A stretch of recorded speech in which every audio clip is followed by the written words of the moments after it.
Aujourd'hui, je viens proclamer que la puissance de Dieu surpasse toute force des ténèbres.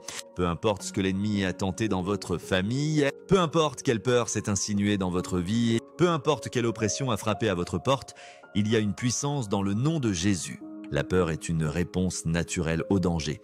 Mais que se passe-t-il lorsque la peur surgit sans cause ni avertissement ? Que se passe-t-il lorsque vous ressentez une angoisse pesante et inébranlable qui pèse sur votre âme, même sans raison logique? C'est l'un des signes les plus clairs d'une oppression spirituelle, pas seulement de l'anxiété, du stress ou de la fatigue, mais une force extérieure qui presse votre esprit et votre âme, conçue pour déstabiliser votre paix et perturber votre destinée. Ce type de peur ne vient pas de Dieu. La Bible déclare dans 2 Timothée 1:7, car ce n'est pas un esprit de timidité que Dieu nous a donné, mais un esprit de force, d'amour et de sagesse. Si la peur que vous ressentez vous rend impuissant, confus et isolé, il s'agit probablement d'une attaque spirituelle. L'ennemi cherche à vous tourmenter avec des peurs irrationnelles, car la peur obscurcit votre jugement et vous sépare de la vérité des promesses de Dieu. Signe 1, une peur inexplicable.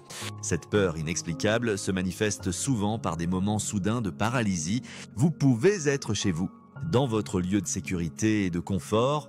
Lorsqu'un sentiment d'effroi vous submerge, votre cœur s'emballe, votre respiration s'accélère et vous vous sentez piégé dans votre propre peau. Ce type de peur n'est pas seulement émotionnel, il est spirituel, il est conçu pour ébranler votre confiance et vous faire douter de votre autorité en Christ. L'ennemi prospère dans le secret et la tromperie, utilisant la peur comme une arme pour affaiblir votre foi. Il sait que s'il peut vous effrayer, il peut vous distraire de la parole de Dieu et vous empêcher de vous tenir dans votre autorité spirituelle.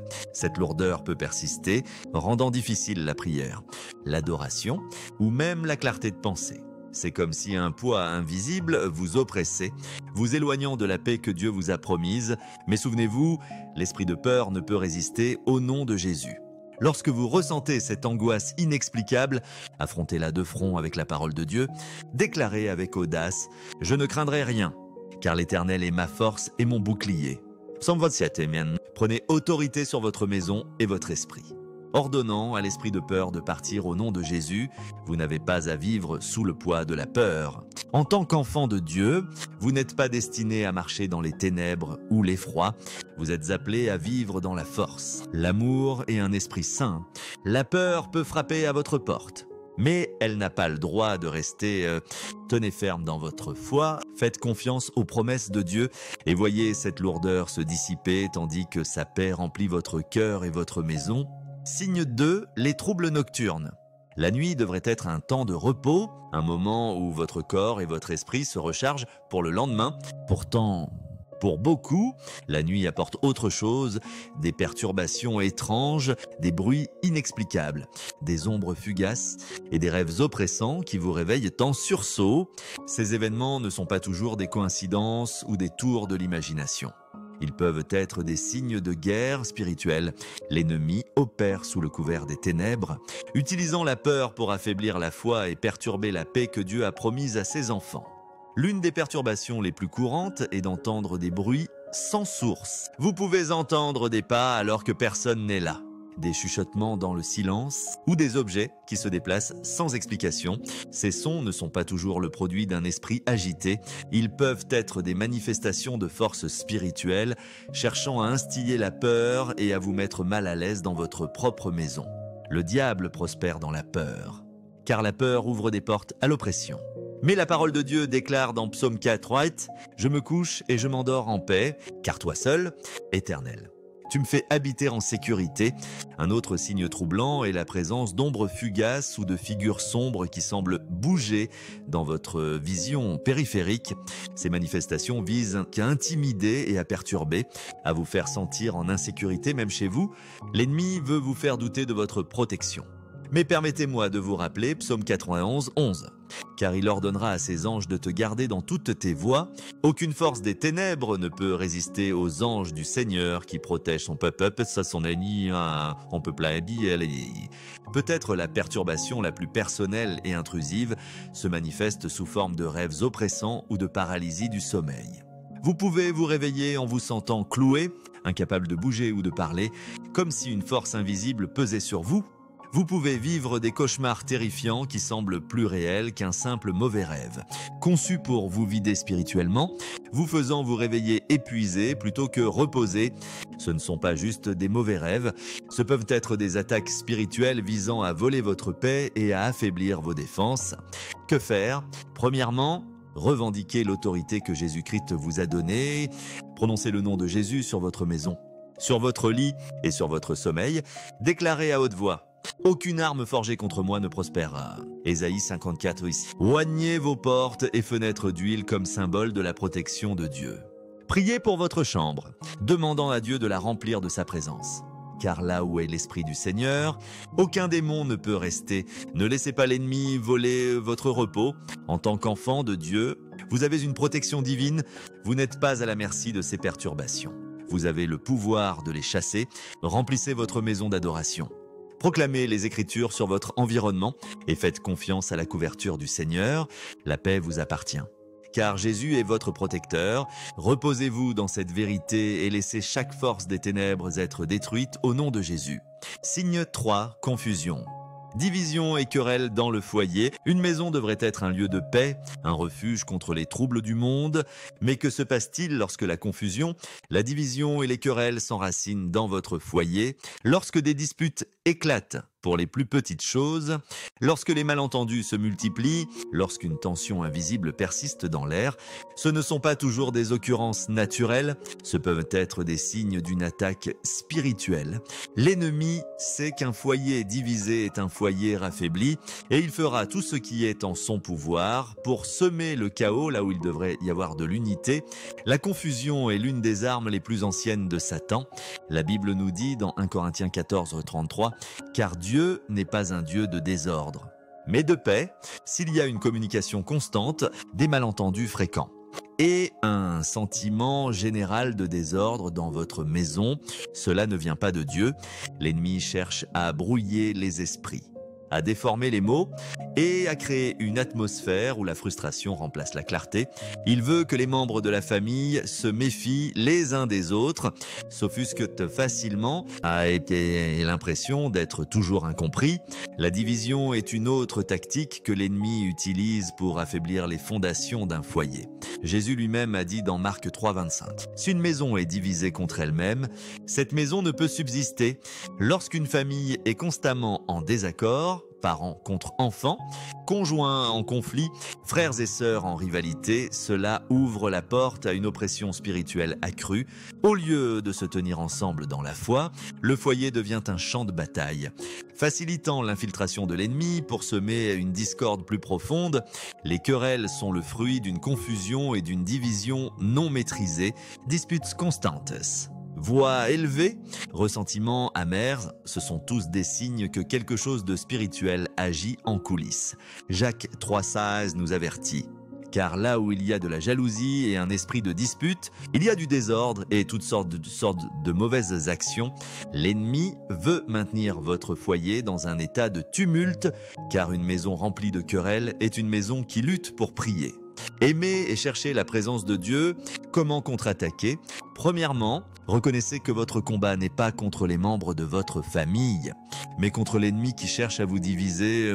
Éphésiens 6,12 nous rappelle « Car nous n'avons pas à lutter contre la chair et le sang, mais contre les principautés, contre les puissances, contre les dominateurs des ténèbres de ce siècle. Priez ensemble, en famille, proclamez la paix sur votre maison. » Repoussez l'esprit de confusion et de division au nom de Jésus. Remplissez votre maison de la présence de Dieu par la prière, l'adoration et la parole. Déclarez Josué 24,15. « Moi et ma maison, nous servirons l'Éternel. Refusez de laisser l'ennemi gagner. Marchez dans l'amour, soyez prompts à pardonner et laissez la paix de Dieu régner dans votre foyer. Lorsque la présence de Dieu règne, le diable n'a plus de place pour opérer. Que tout esprit de confusion, de division et de querelle soit chassé au puissant nom de Jésus. Signe 4, la froideur spirituelle. Dans la marche chrétienne, il y a des saisons de grande passion et des saisons de réflexion tranquille. Mais il existe un territoire dangereux entre les deux. La froideur spirituelle, c'est lorsque vous vous sentez soudainement déconnecté de Dieu et que votre cœur, autrefois fervent pour sa présence, devient indifférent ou distant. C'est comme si le feu en vous s'était affaibli, vous laissant dans un état d'apathie où la prière semble une corvée et la lecture de la Bible un défi insurmontable. Cette froideur spirituelle ne vient pas de Dieu, c'est souvent un signe que l'ennemi cherche à voler votre joie, votre foi et votre connexion avec le Seigneur. La perte de foi est l'un des premiers signes de cette froideur. Vous pourriez commencer à douter des promesses de Dieu, à remettre en question sa bonté, ou à sentir que vos prières restent sans réponse. Dans ces moments, il est important de se rappeler que Romains 10, 17 nous dit « Ainsi, la foi vient de ce qu'on entend, et ce qu'on entend vient de la parole de Dieu. Si vous sentez votre foi s'effriter, c'est souvent parce que vous ne la nourrissez pas avec la parole. L'ennemi cherche à noyer votre croyance dans la confusion et le découragement, vous poussant à vous concentrer sur vos circonstances plutôt que sur la vérité immuable de la parole de Dieu. Lorsque l'esprit de froideur s'installe, le désintérêt pour la prière suit rapidement. La prière, autrefois source d'une connexion intime avec Dieu, semble maintenant aride, voire mécanique. Les mots ne coulent plus comme avant, et le sentiment de la présence de Dieu semble lointain. Mais rappelez-vous, la prière ne dépend pas de mots parfaits, elle repose sur un cœur ouvert à Dieu, sur votre présence face aux besoins des autres et sur l'attention portée à vos besoins émotionnels internes. L'ennemi veut vous convaincre que vos prières sont inefficaces ou que Dieu ne vous entend pas, mais Jacques 5,16 nous rappelle que la prière fervente du juste a une grande efficacité. Même au milieu de l'aridité spirituelle, vos prières ont du pouvoir. La difficulté à lire la Bible est un autre signe de la froideur spirituelle. Vous pouvez ouvrir la Bible et sentir que les mots sont plats, dénués de sens, ou sans rapport avec votre vie. C'est une tactique de l'ennemi pour vous priver de la nourriture que seule l'Écriture peut fournir. Psaume 119, 105 dit « Ta parole est une lampe à mes pieds et une lumière sur mon sentier. Sans la lumière de la parole de Dieu, nous trébuchons dans les ténèbres. » Lorsque vous vous sentez déconnecté, persévérez. Demandez à Dieu de restaurer en vous la soif de sa parole. Il répondra. Dans bien des cas, la froideur spirituelle est précédée d'une période de distraction. L'ennemi utilise l'agitation, le stress ou les troubles émotionnels pour vous éloigner de vos disciplines spirituelles. Cela peut ne pas arriver d'un coup, mais plutôt comme un glissement progressif, comme un bateau s'éloignant lentement du rivage, sans l'ancre de la parole et de la propratia. Votre esprit devient plus vulnérable à la froideur. Hébreux 2:1 nous avertit. C'est pourquoi nous devons d'autant plus nous attacher aux choses que nous avons entendues, de peur que nous ne soyons emportés loin d'elles. L'ennemi veut vous laisser à la dérive, sans ancrage dans la vérité, mais Dieu veut vous rapprocher de lui. L'apathie est souvent le résultat d'une froideur prolongée. Au début, vous pouvez ressentir une perte de passion pour Dieu, mais avec le temps, cette apathie peut s'installer. Vous cessez de désirer sa présence et commencez à combler le vide avec des distractions, divertissements, réseaux sociaux, voire travail, la joie du Seigneur, qui devrait être votre force, s'estompe en arrière-plan. Apocalypse 3:15-16 aborde ce problème, où Jésus dit « Je connais tes œuvres, tu n'es ni froid ni bouillant. Je voudrais que tu sois froid ou bouillant. Ainsi, parce que tu es tiède et que tu n'es ni froid ni bouillant, je te vomirai de ma bouche. » Un cœur tiède est un endroit dangereux, car il montre que le feu de la passion s'est éteint. Pendant les saisons de froideur spirituelle, les distractions deviennent amplifiées. L'ennemi sait que s'il peut vous distraire avec des plaisirs temporaires ou des soucis mondains, il peut vous éloigner de la joie éternelle qui vient de connaître Dieu intimement. Ces distractions peuvent sembler inoffensives au début, mais elles volent votre temps, votre énergie. Lorsque vous êtes distrait, votre relation avec Dieu souffre et la froideur dans votre cœur gagne en force. Dans Luc 21:31, Jésus nous avertit « Prenez garde à vous-même, de peur que vos cœurs ne s'apesantissent par les excès de table, l'ivresse et les soucis de la vie, et que ce jour ne vienne sur vous à l'improviste. Les soucis de cette vie sont souvent ce qui éloigne nos cœurs de Dieu. La lutte pour se reconnecter pendant les périodes de froideur spirituelle peut être frustrante. Il est facile de sentir que vous avez échoué, que vous vous êtes trop égaré pour revenir. Mais rappelez-vous, Dieu est toujours prêt à vous accueillir à bras ouverts. 1 Jean 1,9 nous assure « Si nous confessons nos péchés, il est fidèle et juste pour nous les pardonner. » Et pour nous purifier de toute iniquité, la miséricorde de Dieu ne s'épuise jamais. Même lorsque vous vous sentez loin, il vous appelle à lui, prêt à raviver le feu dans votre cœur. Pour surmonter la froideur spirituelle, la responsabilité est cruciale. Souvent, il est difficile de traverser ces saisons seuls. Nous avons besoin d'autres personnes qui peuvent prier pour nous, nous encourager et nous rappeler la vérité lorsque nous ne la voyons pas clairement. Ecclésiaste 4, 9, 10 nous dit « Deux valent mieux qu'un, parce qu'ils ont un bon salaire pour leur travail. Car s'ils tombent, l'un relève son compagnon. Si vous êtes dans une saison de froideur, ne vous isolez pas. Cherchez ceux qui peuvent raviver la flamme de votre foi et vous ramener à une passion pour Dieu. Enfin, le repentir et l'abandon sont essentiels pour surmonter la froideur spirituelle. Le repentir ne consiste pas seulement à demander pardon, il s'agit de se tourner vers Dieu de tout votre cœur. Jérémie 3, 22 dit « Revenez, enfants rebelles, je guérirai vos rébellions. » Si vous êtes devenu froid, prenez un moment pour reconnaître la distance entre vous et Dieu. Demandez-lui de raviver votre cœur et de restaurer votre passion pour lui.